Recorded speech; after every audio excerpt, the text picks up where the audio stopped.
besar teks laporan observasi. Dari kalian sudah ada yang tahu apa itu teks laporan observasi? Kalau belum, mari kita cari tahu dan kita jelajahi apa itu teks laporan observasi.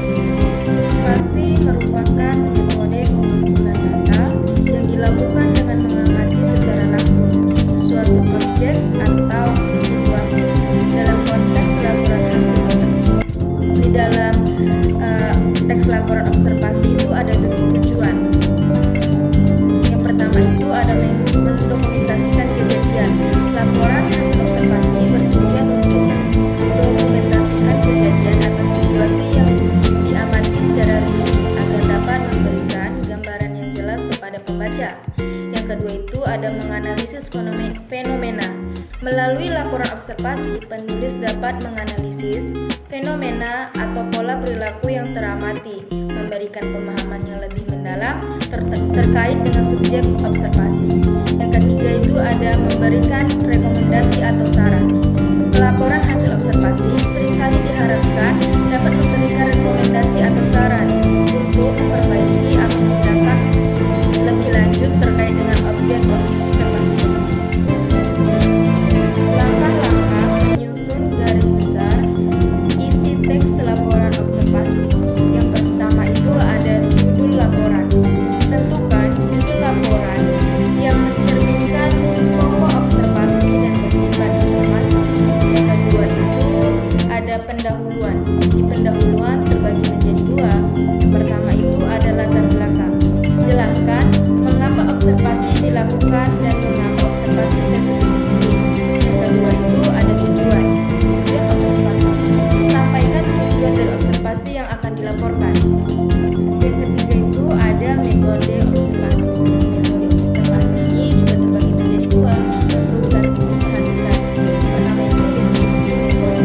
Jelaskan metode observasi yang digunakan, termasuk disebutkan pengamatan, lokasi, dan waktu observasi. Yang kedua itu pemilihan sampel. Jika relevan, sertakan informasi mengenai pemilihan sampel observasi. Yang keempat itu yang harus kita tahu juga hasil observasi terbagi menjadi dua. Yang pertama itu ada data yang dikumpulkan. Sajikan data hasil observasi secara sistematis dan jelas. Yang kedua itu ada analisis data. Analisis data untuk mengidentifikasi pola, tren, atau temuan penting. Yang kelima itu ada diskusi. Di diskusi pun terbagi menjadi dua. Yang pertama itu pembahasan temuan. Bahas temuan-temuan observasi dan hubungannya dengan tujuan observasi. Yang kedua itu ada perbandingan dengan literatur.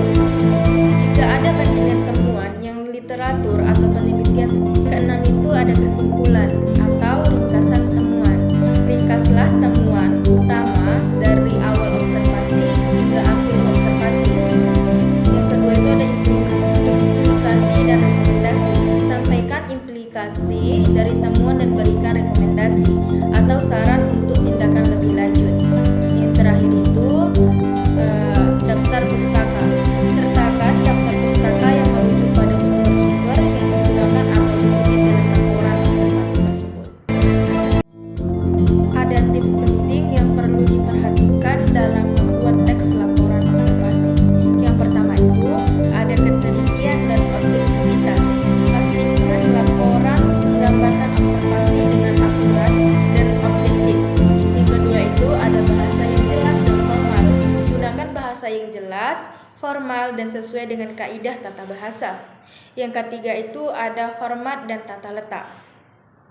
Perhatikan format dan tata letak laporan agar dapat dipahami dan mudah menarik perhatian pembaca.